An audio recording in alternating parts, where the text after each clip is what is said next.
د مجارستان پلازمینه بوداپست کې د ترک ژبو دولتونو په یوه غونډه کې ملي واکمنۍ، خپلواکۍ او ځمکنۍ بشپړتیا ته پر درناوي ټینګار کړی دی.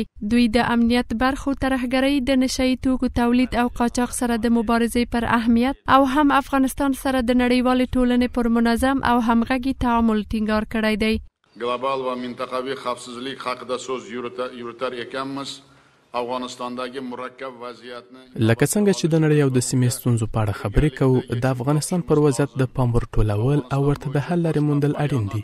ګډې بیانیې چې د افغانستان په اړه صادریږي دا ښیي چې زموږ سازمان د اسکالې ته ځانګړی اهمیت ورکوي.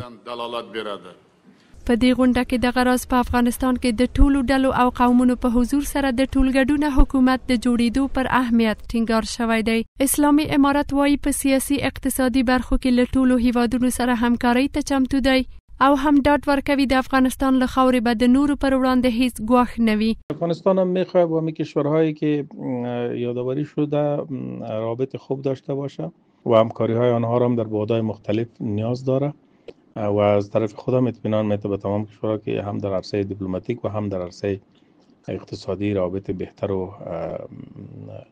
بیشتر میخوایم و اطمینان کلی هم از خاک افغانستان داده میشه که خاک افغانستان علیه هیچ کشور دیگر استفاده نمیشه و اجازه داده نخواهد شد. یو شمیر سیاسي کارپوهان افغانستان سره د سیمې هیوادونو په ځانګړي توګه د مرکزی اسیا سیاسي تعامل د هیواد په ګټه بولي او هغه د افغانستان د اقتصاد وده او نړیوال ټولنې سره د واکپال حکومت د تعاملاتو د کچې لوړېدو کې مهم یادوي.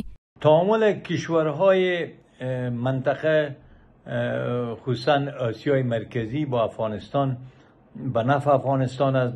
در رشد اقتصاد افغانستان میتونه رول بازی کنه و در تعاملات با افغانستان میتونه که یک پرستیژ افغانستان بلند بره. همکاری کشورهای ترک یا سازمان ترک برای افغانستان بسیار مهم و ارزنده است.